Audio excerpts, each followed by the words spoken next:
M Kumar mathematics classes.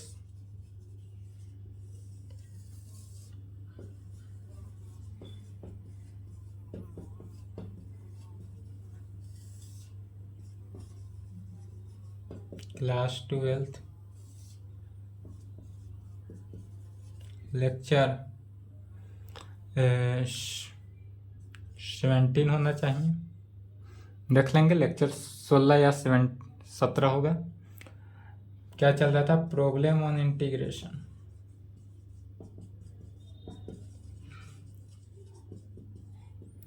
Integration का question चल रहा था एनसीईआरटी बुक से एक्सरसाइज 7.3। 7.3 में बहुत क्वेश्चन है जिसका हिंट्स हमने दिया था। सॉल्व हो जाएगा या सॉल्व कर दें? एक क्वेश्चन जो 18 नंबर हमने सॉल्व किया था, सिमिलरली उसी प्रकार है, सभी को सॉल्व करना है।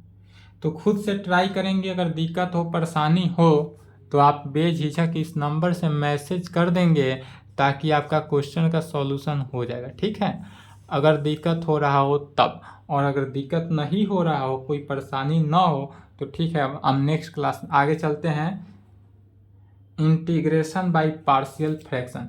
अब इंटीग्रेशन करेंगे, किसी भी समाकलन, किसी भी फंक्शन का इंटीग्रेट करेंगे तो वह इंटीग्रेट जो करना है किस आधार पर करना है? पार्शियल फ्रैक्शन से करना है।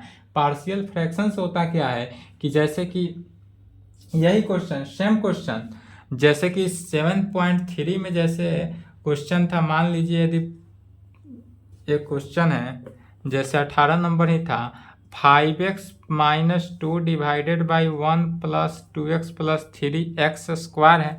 तो इसी क्वेश्चन को क्या करना है? पार्शियल फ्रैक्शन करना है। पार्शियल फ्रैक्शन करने से होता क्या है कि क्वेश्चन जो है छोटा हो जाता है।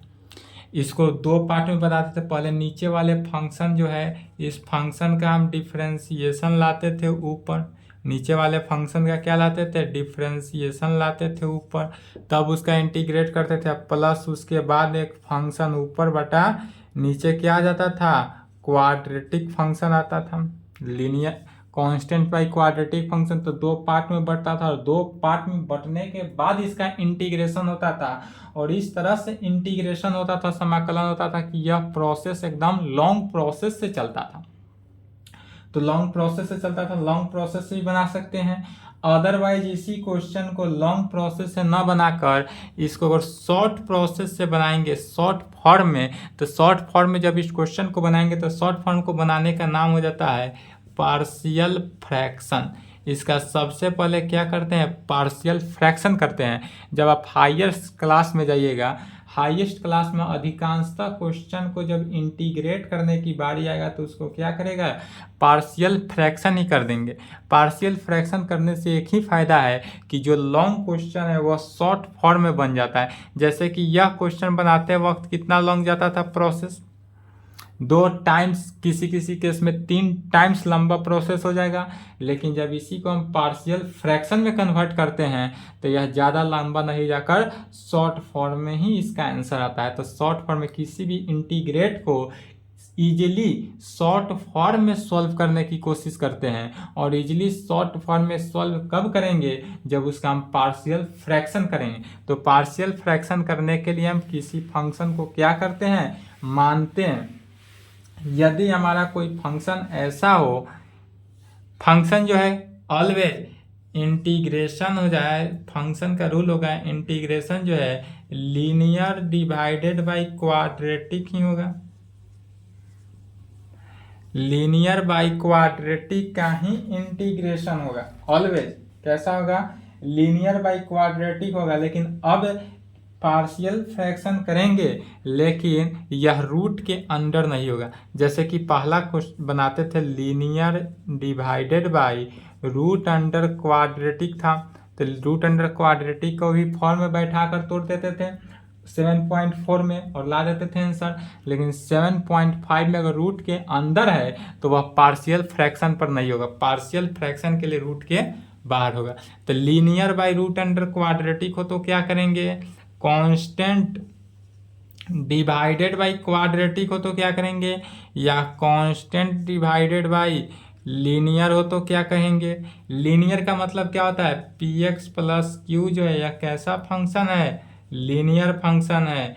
A x square plus B x plus c कैसा है, क्वाड्रेटिक फंक्शन है। A x cube plus B x square plus c x plus t कैसा है, क्यूबिक है। ए एक्स का power 4 plus B x cube plus c x square plus d x plus e कैसा है, by quadratic है। यह सभी के सभी फंक्शन तो पढ़ाया गया ही है 11th क्लास में। आपको दिक्कत हो रहा हो तो इसको देख लेंगे। पी एक्स जिस फंक्शन में एक्स एक हो वह कैसा फंक्शन है, लीनियर फंक्शन है। जिसका हाईएस्ट पावर अर्थात डिग्री 2 हो, 2 डिग्री के फंक्शन को क्वाड्रेटिक फंक्शन बोलते हैं, 3 डिग्री के फंक्शन को क्यूबिक फंक्शन कहते हैं और 4 डिग्री के फंक्शन को बाई क्वाड्रेटिक फंक्शन कहते हैं। इतना ही तक तो देखना है और बाकी इंटीग्रेशन को सॉल्व करना है। तो इसके लिए मेथड क्या है, रिजल्ट क्या है, फॉर्मूला क्या है, किस टाइप से रहेगा तो क्या लेकर चलना है, इसको देखते हैं। मेन यही है कि जब फंक्शन दिया रहे तो उस फंक्शन को हम क्या लेकर चलेंगे, कैसे सॉल्व करेंगे, यह यदि समझ में आ गया तो आप किसी भी फंक्शन को पार्शियल फ्रैक्शन कर सकते हैं। अगर पार्शियल फ्रैक्शन हो गया तो उस क्वेश्चन को क्या करते हैं, एक लाइन में आप सॉल्व कर लीजिएगा। जैसे कि यदि, तो इसके लिए रूल लिखना है, पार्शियल फ्रैक्शन टॉपिक डालेंगे integration by partial fraction, integration by partial fraction यदि किस फॉर्म में रहे तो क्या मानना है, यदि इस फॉर्म में रहे तो लेट मने मानना है। यदि पी एक्स प्लस क्यू मने linear divided by x minus A into x minus b के फॉर्म में दिया रहे, क्या हो, यदि p x plus Q divided by x minus b into x minus b के फॉर्म में दिया रहे तो इसको हम ऑलवेज क्या मानेंगे, a divided by first term. A divided by first term क्या है, एक्स माइनस ए है तो एक्स माइनस ए को मानेंगे। अब plus B divided by second term क्या है, एक्स माइनस बी है तो एक्स माइनस बी को मानेंगे। फिर यदि पी एक्स प्लस क्यू माने लीनियर डिवाइडेड बाई क्या हो, एक्स माइनस ए का होल स्क्वायर हो, माने एक्स माइनस ए का होल स्क्वायर हो, एक्स प्लस ए का होल स्क्वायर हो तो भी यही फॉर्म लेकर चलेंगे। तो यह हो तो क्या मानेंगे, तो मानना क्या है, तो इस टाइप से हो तो मानेंगे a divided by x minus a plus B divided by x minus a का होल स्क्वायर। जिस तरह से लिखा जा रहा है यही मानना है, सेम मानना है ऑल क्वेश्चन में। यदि p x plus Q divided by x minus A into x minus b हो तो a divided by x minus a plus B divided by x minus b मानेंगे। यदि p x plus Q divided by x minus a का whole square हो तो इसमें a divided by x minus a plus B divided by x minus a का whole square मानेंगे। यदि quadratic हो, P x plus q x plus are divided by x minus A into x minus b into x minus c, अर्थात यह क्या हुआ, quadratic by cubic के form में हुआ। तो इस प्रकार से जब दिया रहे क्वाड्रेटिक बाई क्यूबिक या लिनियर बाई क्यूबिक तब क्या मानेंगे, a divided by x minus a के नीचे फर्स्ट टर्म को ही लेना है, बी के नीचे सेकेंड टर्म को ही लेना है और सी के नीचे थर्ड टर्म को ही लेना है। किसके नीचे किसको लेना है इसको भी ध्यान में रखना है। अगर ए के नीचे हम एक्स माइनस बी को ले लेंगे तो आंसर नहीं मिलेगा। तो क्या करेंगे, a divided by x minus a plus B divided by x minus b plus C divided by x minus c में लेकर चलेंगे। यदि यही इस प्रकार से दिया रहे p x square plus q x plus r माने quadratic divided by x minus a का whole square into x minus b के फॉर्म में, तब क्या मानेंगे, तो a divided by x minus a तो मानेंगे ही पहले। यह टर्म को देखेंगे क्वाड्रेटिक बाई कैसा, एक्स माइनस ए का होल स्क्वायर, यह जो माने जस्ट उसको पहले लिखेंगे, plus B divided by x minus a का होल स्क्वायर लिख लिए, अब plus C divided by x minus b, यह जो अलग से एक्स माइनस बी है इसमें c divided by x minus b कर देंगे। चलिए यहां तक लिखे तो यदि अब लीनियर इंटू क्वाड्रेटिक हो तो क्या करेंगे, तो एक और मान लेते हैं लीनियर इंटू क्वाड्रेटिक के फॉर्म में, जैसे कि quadratic divided by P x plus Q plus are divided by quadratic into linear into quadratic में आ जाए, क्या आ जाए, लीनियर इंटू क्वाड्रेटिक के फॉर्म में है तो क्या मानेंगे, तो ए डिवाइडेड बाई सबसे पहले जो लीनियर है उस लीनियर को मान लिए एक्स माइनस ए में, अब प्लस ऊपर मानेंगे linear, linear divided by quadratic, linear divided by क्या मान लेना है, क्वाड्रेटिक, माने B x plus C divided by X square plus B x plus C, linear divided by quadratic. A B C क्या है, तो ए बी सी कॉन्स्टेंट है और इसी कॉन्स्टेंट का वैल्यू निकालना है। ऑल क्वेश्चन में ए बी सी, जहाँ ए बी सी है वहाँ ए बी सी लेंगे, जहाँ ए बी सी डी आएगा डी भी लेकर चलेंगे, ए बी आएगा, अधिकतर क्वेश्चन में क्या आएगा, ए बी ही आएगा, किसी किसी क्वेश्चन में बी सी तक आ जाएगा और एक ही मात्र ऐसा क्वेश्चन है जिसमें डी तक जाता है। तो चलिए इतना थ्योरी, इतना फॉर्म को याद करना है, बाकी जितना फॉर्मूला जानते हैं उसी के फॉर्मूला के सहायता इसको भी सॉल्व करना है। तो चलिए यहाँ तक लिखे, उसके बाद क्वेश्चन देखते हैं।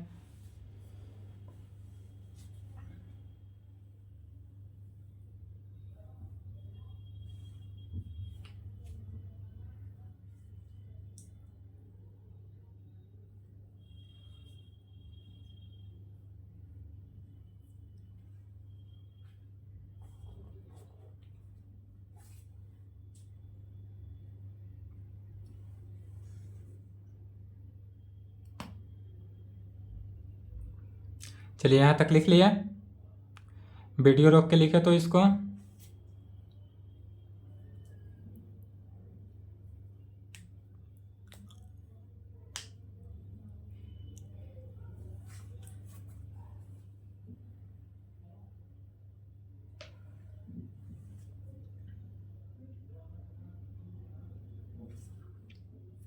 लिख लिए। अब इसी का देखते हैं एक्सरसाइज।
इस प्रकार से देते इसको 7.4 की मेथड से ही सॉल्व कर सकते हैं। 7.4 की मेथड से क्या करेंगे, इस दोनों को मल्टीप्लाई करके इंटीग्रेट कर सकते हैं और इस पार्शियल फ्रैक्शन से लिखना है। अब जितने क्वेश्चन है सभी को क्या करेंगे, तो पार्शियल फ्रैक्शन के मदद से देखते हैं कि पार्शियल फ्रैक्शन से इसको कैसे सॉल्व करेंगे।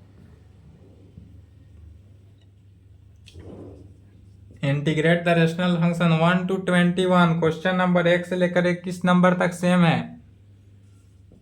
एक को समझना है, बाकी सभी को बनाना है।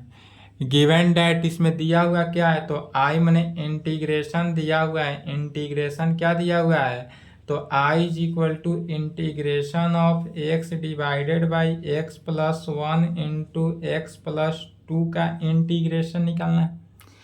गिवन डैट इंटीग्रेशन किसका निकालना है, तो x divided by x plus 1 into x plus 2 का इंटीग्रेशन निकालना है। अब जब हम इसका इंटीग्रेशन निकालेंगे तो पार्शियल फ्रैक्शन से इंटीग्रेट करने के लिए सबसे पहले यह किस फॉर्म में है, तो यह फॉर्म जो है वह P x plus Q divided by x minus A into x minus B इस फॉर्म में है। तो क्या मानेंगे अगर इस फॉर्म में रहे, तो इस फॉर्म में तो मानेंगे a divided by x minus a plus B divided by x minus b. यहाँ प्लस है तो प्लस लेकर चलेंगे, क्या लेकर चलेंगे, ए डिवाइडेड बाई इतना बी डिवाइडेड बाई इतना। तो यहाँ पर कहेंगे लेट माना कि x divided by x plus one into x plus two is equal to, ध्यान देंगे x डिवाइडेड बाई जितना भी फंक्शन दिया रहेगा, अब इसमें छोड़ना किसी भी फंक्शन को नहीं है, इसी क्वेश्चन को ध्यान से समझना है, बाकी सभी सिमिलरली बनेगा। छोड़ना किसी भी फंक्शन को नहीं है, जितने भी फंक्शन दिए रहे सभी फंक्शन को लेफ्ट में मान लेना है, लेफ्ट साइड सभी फंक्शन को मानना है, और जिस फॉर्म में दिया रहे इस पांचों कंडीशन में किसी एक कंडीशन पर अप्लाई होगा ही होगा। यह कन्फर्म है कि जितने भी फंक्शन है 5 कंडीशंस दिए हैं, इसी पांचों कंडीशन में किसी भी कंडीशन पे अप्लाई होगा। तो जिस कंडीशन पे अप्लाई होगा उस कंडीशन पे मान लेंगे। तो क्या अप्लाई होगा, a divided by x plus one, a के नीचे ऑलवेज फर्स्ट वाले टर्म को मानेंगे, ए क्या है कांस्टेंट है, तो a divided by x plus one माने, plus B divided by x plus two माने। अगर यह एक्स माइनस वन रहता तो एक्स माइनस वन मानते, एक्स माइनस टू रहता तो एक्स माइनस टू मानते, प्लस है तो प्लस लेंगे, माइनस रहेगा तो बीच में माइनस लेकर चलेंगे यहाँ पर, लेकिन यहाँ पर प्लस नहीं रहेगा, यहाँ पर कोई चेंजिंग नहीं होगा, रूल में कोई चेंजिंग नहीं। यहाँ पर जो फंक्शन रहे यहाँ एक्स है तो एक्स है, जो रहे उसको रखेंगे। इसको क्या करेंगे तो इक्वेशन 1 मान लेंगे। इक्वेशन 1 मानने के बाद यहाँ पर देखते हैं कि लेफ्ट में x divided by x plus one into x plus two is equal to, always all question में जब इक्वेशन जहाँ पर मान लेंगे, मानने के बाद वाले नेक्स्ट स्टेप में जब दोनों का हम क्या लेंगे, लघुत्तम लेंगे। तो जब लघुत्तम लेते हैं तो दोनों के नीचे वाला टर्म जो है ऑलवेज इक्वल आता है। लेफ्ट का जो डिनोमिनेटर का टर्म होगा हर का, लेफ्ट के जो डिनोमिनेटर का टर्म होगा हर का, वही राइट के हर अर्थात डिनोमिनेटर का टर्म होगा। डिनोमिनेटर टर्म ऑलवेज सेम होता है, और यहाँ पर क्या हो रहा है, बटा पर के जोड़ हो रहा है। जो लेफ्ट का डिनोमिनेटर होगा वही राइट के डिनोमिनेटर होगा, ऑलवेज ऑल क्वेश्चन में, ऑल पार्शियल फ्रैक्शन में। तो इसका लघुत्तम लिए तो क्या हो गया, a into x plus two में और plus b into x plus one के केस में, एक्स प्लस वन के केस में। अब यहाँ तक आने के बाद ऑलवेज लेफ्ट, चूंकि दोनों का डिनोमिनेटर इक्वल है, क्योंकि दोनों का क्या है, डिनोमिनेटर इक्वल है, इसीलिए दोनों का न्यूमरेटर क्या होगा, इक्वल हो जाएगा। इसलिए यहाँ तक आने के बाद कहेंगे, इसलिए x is equal to a into x plus two में और plus b into x plus one में, यह वैल्यू आया। यहाँ पर क्या वैल्यू आता है, इसलिए x is equal to X का वैल्यू आता है a into x plus two plus B into x plus one में। अब यहाँ से आने के बाद a b का वैल्यू निकालना पड़ता है। अब a b का वैल्यू यह ध्यान से समझेंगे कैसे निकालेंगे। आप अगर मैट्रिक क्लास वाला बुद्धि लगाएंगे तो भी निकल जाएगा, पहला क्लास वाला लगाएंगे तो भी निकल जाएगा, दूसरा क्लास वाला बुद्धि लगाकर ए बी का वैल्यू निकालेंगे तो भी निकल जाएगा। आप जितने भी क्लास पढ़े हैं आपको दे दिया जाएगा इक्वेशन, तो आप ए बी का वैल्यू तो ज़रूर निकाल लीजिएगा, लेकिन हाँ कितना लंबा प्रोसेस में निकालिएगा यह तो नहीं कंफर्म कर सकते हैं। तो अगर यह क्वेश्चन पहला क्वेश्चन है इसलिए छोटा क्वेश्चन है, आगे लंबा लंबा क्वेश्चन जाएगा तब 10 गो 8 गो इक्वेशन सॉल्व करके आप क्वेश्चन बनाते रहेंगे। जैसे मैट्रिक क्लास के एक कोऑर्डिनेट में क्वेश्चन था 12 गो इक्वेशन आया था, तो उस तरह 12 गो 13 गो इक्वेशन बनाकर आप अगर ए बी सी डी का वैल्यू निकालेंगे तो भाई आधा पागल पहला ही हो जाइएगा। इसलिए इसको सिंप्लीफाइड मूड में ए बी का वैल्यू निकालना है। तो ए बी का वैल्यू निकालने के लिए ऑलवेज यह बात को करेक्टली समझना है। कैसे समझेंगे, तो यदि हमारे पास यहाँ पर ध्यान देंगे कि किस वैल्यू को पुट किया जाए कि ए गो वाले टर्म को पहले जीरो कर देते हैं, पहले ए का वैल्यू निकालना है तो बी वाले फंक्शन को 0 कर देते हैं। तो इसमें हम पुट कर देंगे। पुट क्या करेंगे, यदि हम x का वैल्यू यहाँ पर देखें b into x plus one है, तो x प्लस वन है, अगर हम x का वैल्यू -1 रखते हैं, x का वैल्यू -1 रखेंगे तो क्या होता है, -1 + 1 0 हो गया। बस इतना ही बुद्धि लगाना है। पुट अपना मन से करना है, कोई भी फंक्शन पुट कर सकते हैं, पुट करने के लिए कोई दिक्कत नहीं है। तो पुट क्या किए, x = -1 ही क्यों किए, तो -1 इसलिए किए क्योंकि यहाँ से b का वैल्यू 0 हो जाएगा तो a का वैल्यू इजीली एक स्टेप में आ जाएगा। तो -1 पुट किए तो -1 = a × -1 + 2 -1 + 2, अब प्लस या तो b का वैल्यू 0 हो गया, अर्थात -1 = -1 + 2 + 1, तो इसलिए a का वैल्यू कितना निकल गया, -1। एक स्टेप में a का वैल्यू निकल गया। अगेन पुट करेंगे, फिर अब क्या पुट करें, तो अब हम b का वैल्यू को, a के वैल्यू को 0 काहे ना बदल दें। अगर a को ही हम 0 बदल देंगे तो b का वैल्यू निकल जाएगा। इजीली सॉल्व करना है, यहाँ पर ज़्यादा लंबा नहीं मेथड लेकर जाना है। अब यहाँ पर इंटर वाला आईएससी वाला मेथड लगाना है, मैंने आईएससी का थोड़ा माइंड लगाना है, थोड़ा दिमाग लगाना है और उस तब सॉल्व करना है ताकि परेशानी ना हो। तो पुट इसमें यदि हम x के जगह पर -2 अब पुट कर देंगे, तो जब हम x की जगह पर -2 पुट करेंगे तो यहाँ पर क्या हो जाएगा, -2 + 2 क्या हो गया, 0, माने a का वैल्यू 0 हो गया। तो a का वैल्यू 0 हो गया तो b का वैल्यू तो ऑटोमेटिक निकल गया। अब -2 जब पुट करेंगे तो -2 क्या आता है, -2 यह वैल्यू तो पूरा 0 हो गया। अब प्लस b इंटू एक्स के ऊपर -2 + 1, अर्थात यह -2 = b इंटू क्या हो गया, -1 हो गया। इसलिए b का वैल्यू क्या हो गया, +2 हो गया। a का वैल्यू b का वैल्यू कितना इजीली सॉल्व हो जाए यह ध्यान में रखना है। अगर आपको मन है कि नहीं सर हम इस मेथड से नहीं बनाएंगे, हम वही मैट्रिक वाला बुद्धि लगाएंगे, तो बनाइए 20 को इक्वेशन बनाकर, उससे हमको क्या जान रहा है। पन्ना आपका लगेगा, दिमाग आपका खर्च होगा, लेकिन उस तरह नहीं बनाएंगे। अगर उस तरह एग्जाम में बनाने बैठ गए तो आपका एक ही क्वेश्चन में पूरे टाइम को खींच लेगा, तो फिर आपका बेहतर रिजल्ट नहीं आएगा। इसलिए बेहतर के लिए क्या करना है, इसी बुद्धि को लगाकर खटाकर आंसर निकालना है। ठीक है, तो चलिए a और b का वैल्यू निकल गया। जहां a और b का वैल्यू निकल जाए फिर फ्रॉम एबव इक्वेशन फर्स्ट में आ जाना है और इक्वेशन फर्स्ट में a और b का वैल्यू रखना है और पुनः इसको इंटीग्रेट कर देना है और यही हमारा करेक्ट आंसर आ जाएगा। तो चलिए यहाँ तक लिखे, तो पहले वीडियो रोक लें। सबसे बेहतर उपाय है वीडियो रोककर लिखते रहेंगे। ऑनलाइन क्लास के लिए बेहतर उपाय यही है कि वीडियो को रोककर ही लिखते रहेंगे ताकि वीडियो थोड़ा ही समय के लिए रहेगा। ठीक है,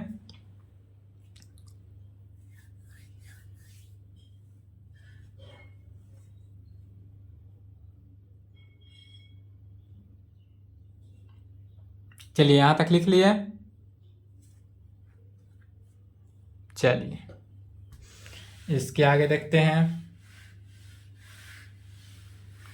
इसलिए क्या कहेंगे, अबव इंटीग्रल फर्स्ट बिकम्स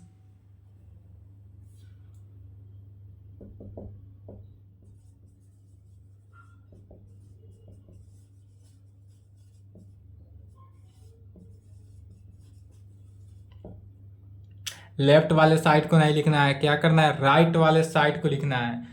तो i = राइट वाले साइड में इंटीग्रेशन का साइन दे देना है और क्या लिखेंगे, a/x + 1 + b/x + 2 का integration.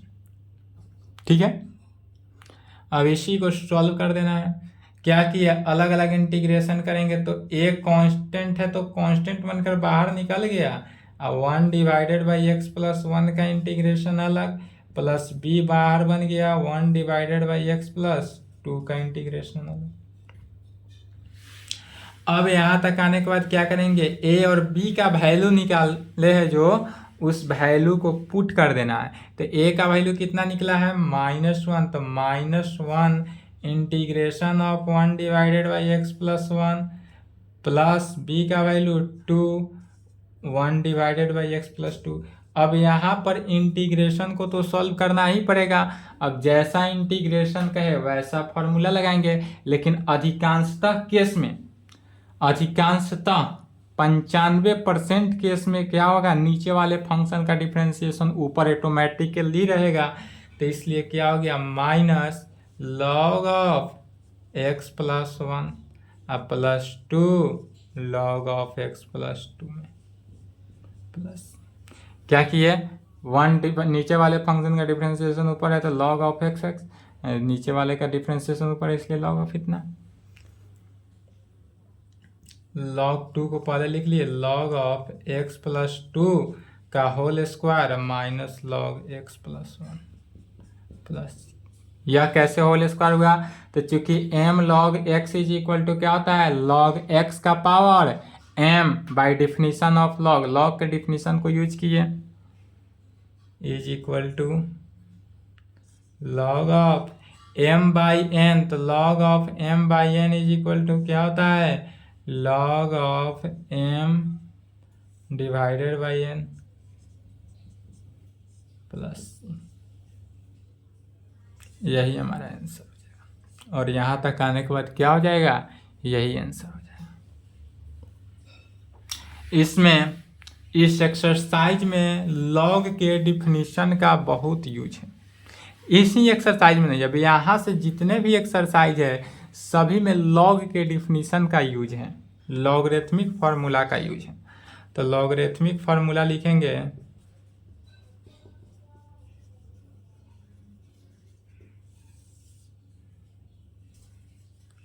Log of m plus log n हो तो क्या लिखते हैं, लॉग m इंटू n लिखते हैं, log m minus log n is equal to log of m by n में n लॉग m हो, n log m is equal to log m का पावर किस में हो जाएगा, n में, लॉग m का पावर n में।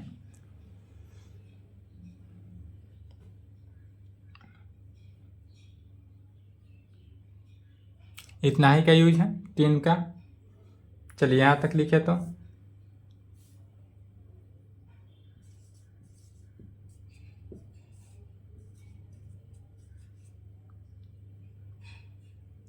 दो नंबर क्वेश्चन में है, तो इसमें देखेंगे तो 1 divided by X square minus 9 है, इसको हिंट्स में समझें।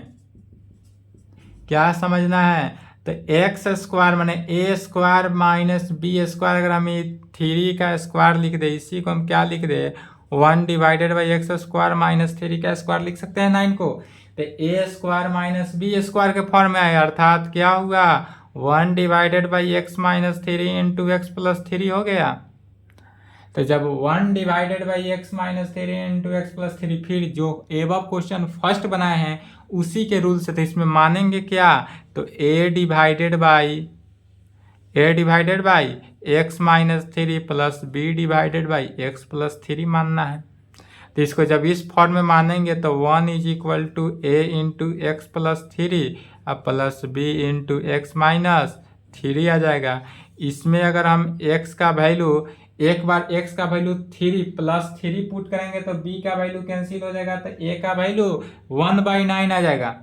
a का वैल्यू कितना आ जाएगा, 1/9, एंड यदि हम x का वैल्यू -3 पुट करते हैं तो a कैंसिल हो जाएगा, b का वैल्यू कितना हो जाएगा, -1/9 हो जाएगा, और a और b का वैल्यू निकल जाएगा। तो इसलिए अब इंटीग्रल में रखेंगे तो यह जो रिजल्ट आएगा वह 1/9 कॉमन में आ जाएगा, और 1/9 कॉमन में आने के बाद लिख सकते हैं log of x minus 3 divided by x plus c, यही आंसर आएगा। तो इसको हिंट्स है, जिस प्रकार अभी बनाया सेम उसी प्रकार इसका भी सॉल्यूशन करेंगे और यही आंसर आएगा। इस तरह से सॉल्व करके देखेंगे, खुद से बनाएंगे, बन जाएगा तो अच्छी बात है। इसके आगे प्रॉब्लम जो है वह नेक्स्ट क्लास में चलेगा। आज की क्लास को यहीं पे समाप्त करते हैं, यहाँ तक कंप्लीट करें। और पार्शियल फ्रैक्शन पर ऑलवेज क्वेश्चन को टच करके बनाने की कोशिश करते रहेंगे, पार्शियल फ्रैक्शन करते रहेंगे, ठीक है। चलिए यहाँ तक पहले कंप्लीट करें। आज के क्लास को यहीं पे संपन्न करते हैं, यहाँ तक कंप्लीट करें।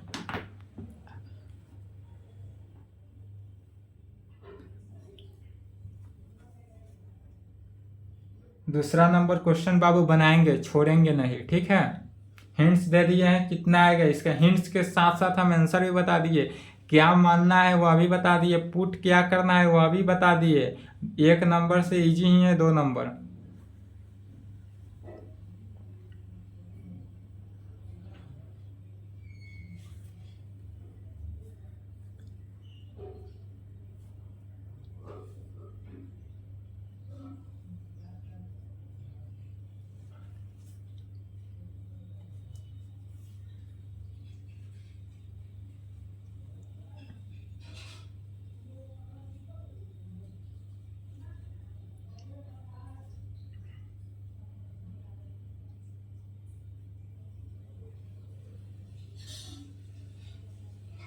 चलिए लिख लिया, नहीं लिखे तो वीडियो रोक लें। आज की क्लास को यहीं पे संपन्न करते हैं। ओके।